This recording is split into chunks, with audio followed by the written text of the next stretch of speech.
شروع کرتا ہوں یشوع ہمشیح کے نام سے جو بڑا مہربان اور نہایت رحم کرنے والا ہے، جس کے آگے ہر ایک گھٹنا جھکے گا، خواہ آسمانیوں کا ہو خواہ زمینیوں کا، خواہ ان کا جو زمین کے نیچے ہیں۔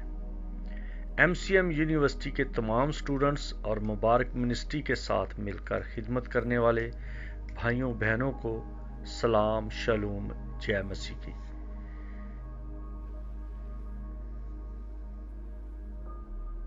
تمام جتنے دوست ہمارے ساتھ خدمت میں ہیں اور جو سٹوڈنٹس ہیں جنہوں نے پہلے 2 ویک مسیح کی قربانی سے ہفتہ پہلے اور باقی کے دنوں کی مصروفیت خوب اچھی طرح سے سٹڈی کی اور اپنے نوٹس بنا لیے۔ آج ہم جو بات کر رہے ہیں یہ ہے ہفتے کا پہلا دن، جس کے بارے میں اناجیل میں ملتا ہے کہ پاؤں پھٹنے سے پہلے مریم مگدلینی اور کچھ دوسری عورتیں قبر پر گئیں۔ آج میں یہ بات بتانا چاہتا ہوں کہ مریم مگدلینی، اس کو مگدلینی اس لیے کہا جاتا تھا کہ یہ مگدل ایک پہاڑی ہے جو گلیل کے ایریا میں ہے۔ میں گیا ہوں وہاں پر، اور یہ پہاڑی کے اوپر ایک شہر یا ایک گاؤں قصبہ آباد ہے۔ یہ 195 کلومیٹر 195 کلومیٹر یروشلم سے دور ہے، اور مریم مگدلینی کے 4 رول ہیں بہت بڑے۔ پہلی بات یہ کہ یہ بے اولاد تھی، اور دوسری بات یہ شادی شدہ تھی لیکن برے کاموں میں پڑ گئی اور یہ الگ ہو گئی۔ ڈیورسڈ نہیں تھی لیکن ایک طرح سے بس علیحدگی تھی۔ اور تیسری بات یہ کہ یہ یہودا اسکریوتی کے بہت قریب رہنے والی تھی، اور یہ جو ربیلین تھے، جو باغی ٹولہ تھا، ان کی بھی ساتھی تھی۔ یہ چوتھی بات ہے۔ اور جب یہودا اسکریوتی یسوع کا شاگرد بن گیا تو اس نے برابا اور اس کے ساتھیوں سے پوچھا کہ یہودا کدھر گیا، تو انہوں نے بتایا کہ وہ یسوع کا پیروکار بن گیا۔ تو پھر یہ یسوع کے پیچھے آئی، اور یسوع کے پیچھے آنے کا سبب جو تھا وہ یہ تھا کہ یہ یہودا کو کسی طرح سے واپس لے جائے، لیکن جب خود آ گئی تو یسوع نے اسے بدروحوں سے آزاد کر دیا۔ اس کے ہوش ٹکانے ہو گئے اور یہ یسوع کی شاگردہ بن گئی۔ یہ تھوڑی سی ایموشنل تھی۔ اکثر جو ذرا کرپٹ بیک گراؤنڈ کے لوگ ہوتے ہیں وہ محبت میں بھی اور نفرت میں بھی اور ہر عمل میں تقریباً جذباتی ہوتے ہیں۔ وہ دور اندیش نہیں ہوتے، وہ بہت جلدی محبت بھی دکھاتے ہیں اور بہت جلدی نفرت بھی۔ اب یہ پہلے دن کیوں گئی؟ کیونکہ یسوع مسیح کو بدھ والے دن صلیب پر دیا گیا، اور جب جمعرات شروع ہونے والا تھا تو مسیح نے اپنا روح سونپ دیا۔ اور میں نے پہلے بھی بتایا ہے کہ 3